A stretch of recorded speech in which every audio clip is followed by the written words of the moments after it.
Mesdames, Messieurs, bonsoir et bienvenue sur cette nouvelle édition d'information sur la télévision Labari.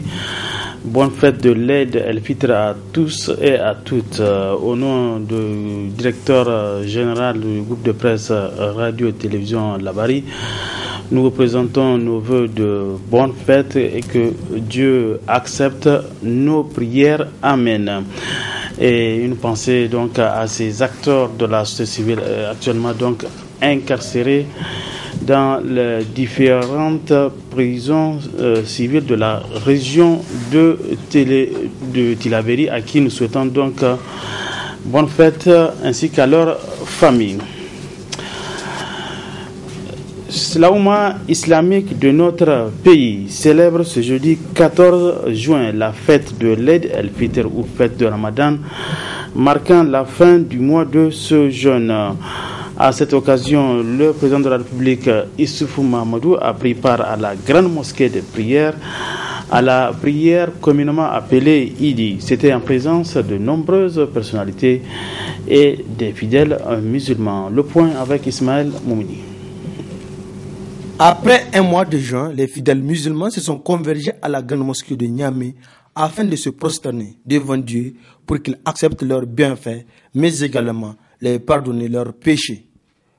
Après les 2 rakas, le président du Conseil islamique a imploré le Tout-Puissant qu'il descende sa grâce sur le Niger.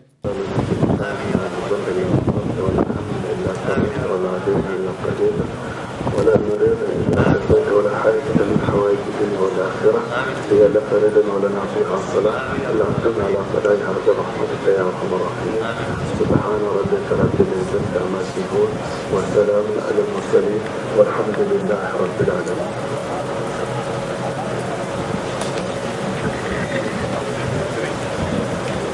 Les autorités ont tenu à demander pardon pour tout manquement décelé avant de souhaiter bonne fête de Ramadan à la population. La paix, la sécurité et la prospérité, une bonne saison de pluie pour cette année au Niger. Voilà mes souhaits, voilà mes prières pour le Niger. C'est un souhait de bonne santé d'abord, un souhait de bonne entente, un souhait de cohésion et surtout un souhait de paix et de sécurité retrouvée. Parce que sans paix, sans sécurité, tout ce que nous voudrions entreprendre pourrait être vain. Donc c'est pour moi l'occasion de souhaiter bonne fête à toute la Oumma islamique, bonne fête à toute l'Afrique, bonne fête à tout le monde entier, que Dieu accepte nos prières et nos bonnes œuvres que nous avons faites au cours de ce mois béni et que Dieu nous montre l'année prochaine dans un esprit de cohésion, de convivialité. Nous prions Dieu pour qu'il descende sa grâce et sa miséricorde sur l'ensemble de notre territoire et sur l'ensemble de la Oumma islamique. Nous prions Dieu pour qu'il descende un hivernage fécond. C'est un mois de pardon. Voilà, que tout le monde se pardonne, qu'il y ait la communion des cœurs, la communion des esprits et l'adhésion de toute la population de Niamey pour que nous puissions faire de notre ville, de notre capitale, une très belle ville. Et je profite de cette occasion, en tout cas, pour souhaiter une excellente fête à toutes les femmes, à tous les hommes, à tous les fils, à toutes les filles de la ville de Niamey, mais du Niger d'une manière générale. Le jour de fête est une occasion que doivent saisir tout musulman afin de demander pardon à son prochain. Au cours toujours de cette même prière, les fidèles musulmans ont imploré le Seigneur pour qu'il accorde un hivernage fécond pour le pays. Après la prière, ce fut donc le traditionnel Barkar Salah ou Kayesi, et place aussi à l'ambiance de la fête. Et fidèle à sa tradition d'offrir à la jeunesse un moment de joie à chaque fête, le musée national Boubou Hama, cette année encore, n'a pas failli. La particularité de cette année, l'accent a été mis sur la sécurité et l'épanouissement des enfants. Le compte rendu d'Abdelrazak Léo. Pour cette 10e édition de la fête des enfants au musée national Boubou Hama, la joie était dans tous les cœurs et sur tous les visages. Une mission que s'est donnée ce musée et qui attend d'être réussie haut la main. D'habitude, on a plus d'ambiance au 2e jour. Mais c'est pour le premier jour, c'est exceptionnel. À l'occasion de l'Aïd el-Fitr, et bonne fête à tous les Nigériens, Barka Sallah et Okayesi. Je suis très content de participer à cette 10e édition du Ramadan au musée. J'en entendais parler, mais Dieu merci, je suis présent pour vivre cet événement et je suis très content d'y participer. Et c'est un événement qui permet au musée de solidariser les enfants, qui sème de promouvoir la paix et de donner l'occasion aux jeunes de s'épanouir. Voilà, c'est le rôle du musée et je crois que ce musée est dans la droite ligne de son rôle. Voilà. Et pour les enfants, principal intéressé, réellement, c'est un sentiment de joie et c'est visible. Il y a beaucoup de gens et c'est amusant. Je vais revenir un jour. J'ai découvert beaucoup de choses, comme les lions, les singes, voilà. Le crocodile, le serpent et les oiseaux. Je voudrais voir ce qui se passe ici. J'ai vu les serpents, les oiseaux, les lions, etc. Je suis très contente. Accompagner certains par leurs grands frères, certains par leur père et certains par leur grand-père. C'est une bonne chose. C'est un cadre de récréation et ça permet à ce que la culture s'enfonce davantage dans l'esprit des gens, surtout des enfants. Oh ouais. Vous-même de la télévision, vous faites des bonnes choses en approchant ces populations, nous et nos enfants. Je vous souhaite bonne chance et bon vent à la culture nigérienne. La fête, c'est certes aujourd'hui, jeudi, mais elle continue demain, vendredi, samedi et jusqu'au dimanche au Musée national Boubou-Hama. Quittons l'ambiance de cette fête de l'Aïd el-Fitr pour parler de l'ONG Renforcement des capacités des communautés RECAC avec l'appui de Aide à Action qui ont initié un atelier de formation aux directeurs d'écoles de Baleara et Filengue. Une formation de 12 jours pour renforcer les connaissances des participants sur l'évaluation en lecture et en mathématiques. Le compte rendu de Aret Salah.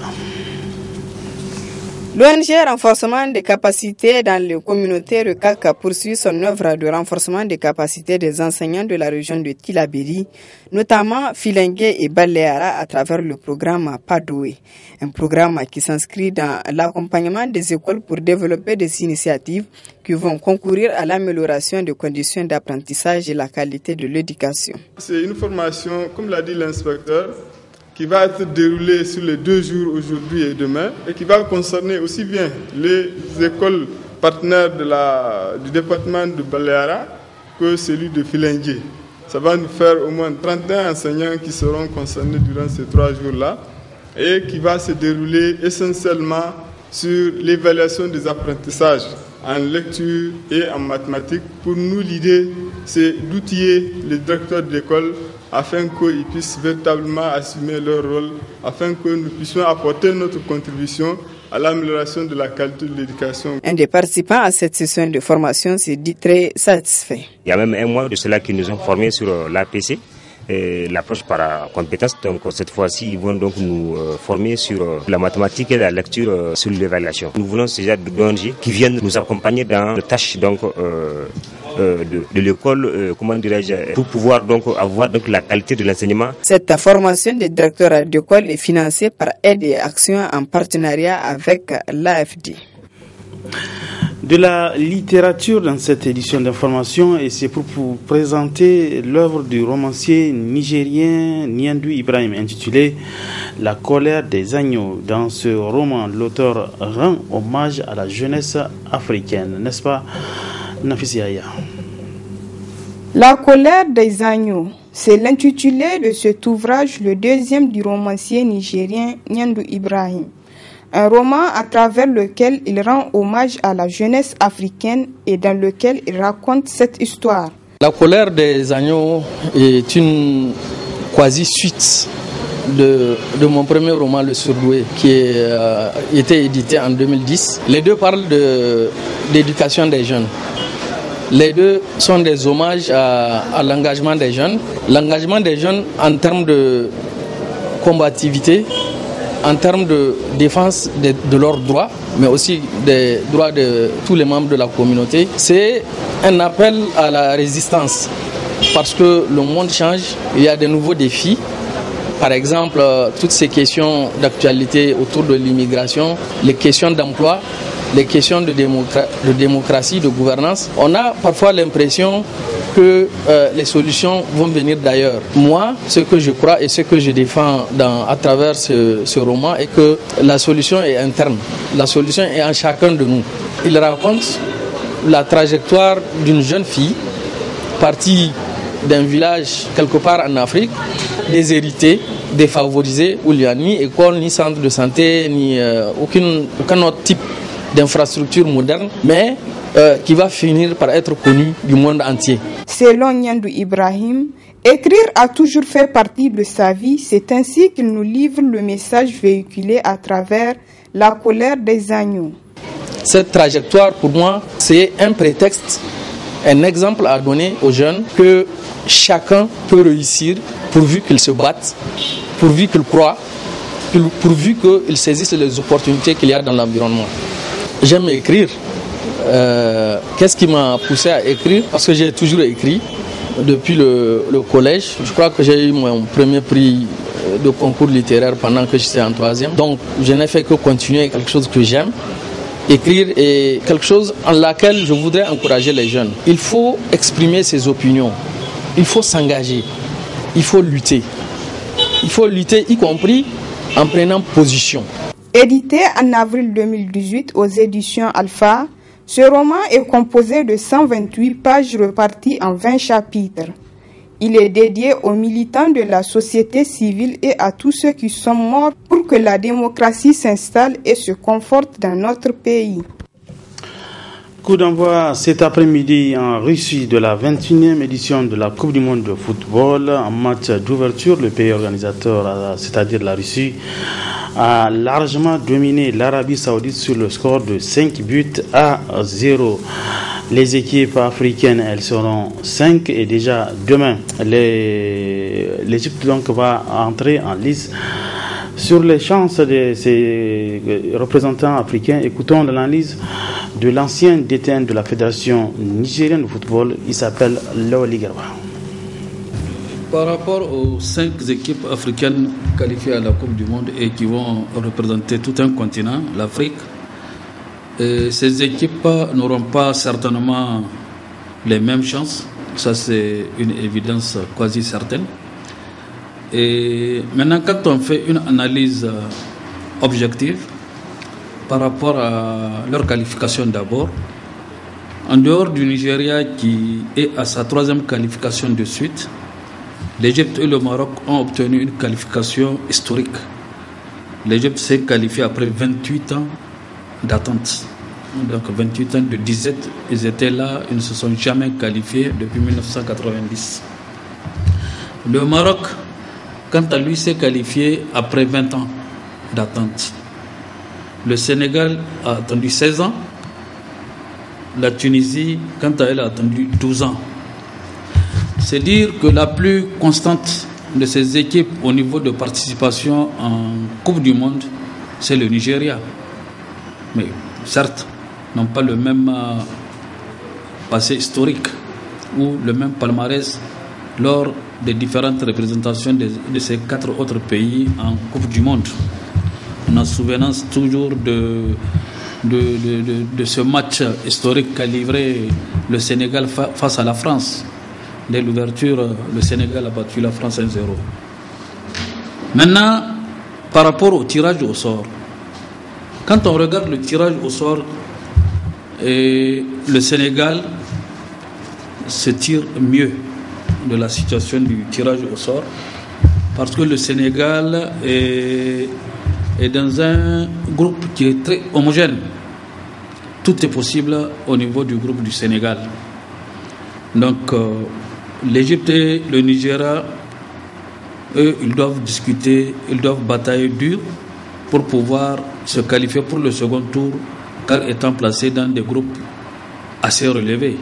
Celui du Nigeria est déclaré par les spécialistes même le groupe de la mort. Et Pour ceux qui est de la Tunisie et du Maroc, leur situation est plus compliquée.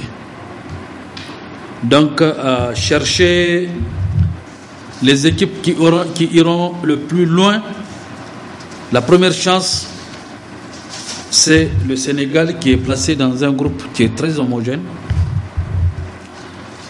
suivi du Nigeria, qui est placé, malgré qu'il soit placé dans le groupe de la mort, possède l'une des meilleures attaques de la Coupe du Monde, qui est composée uniquement de joueurs de la Champions Premier League.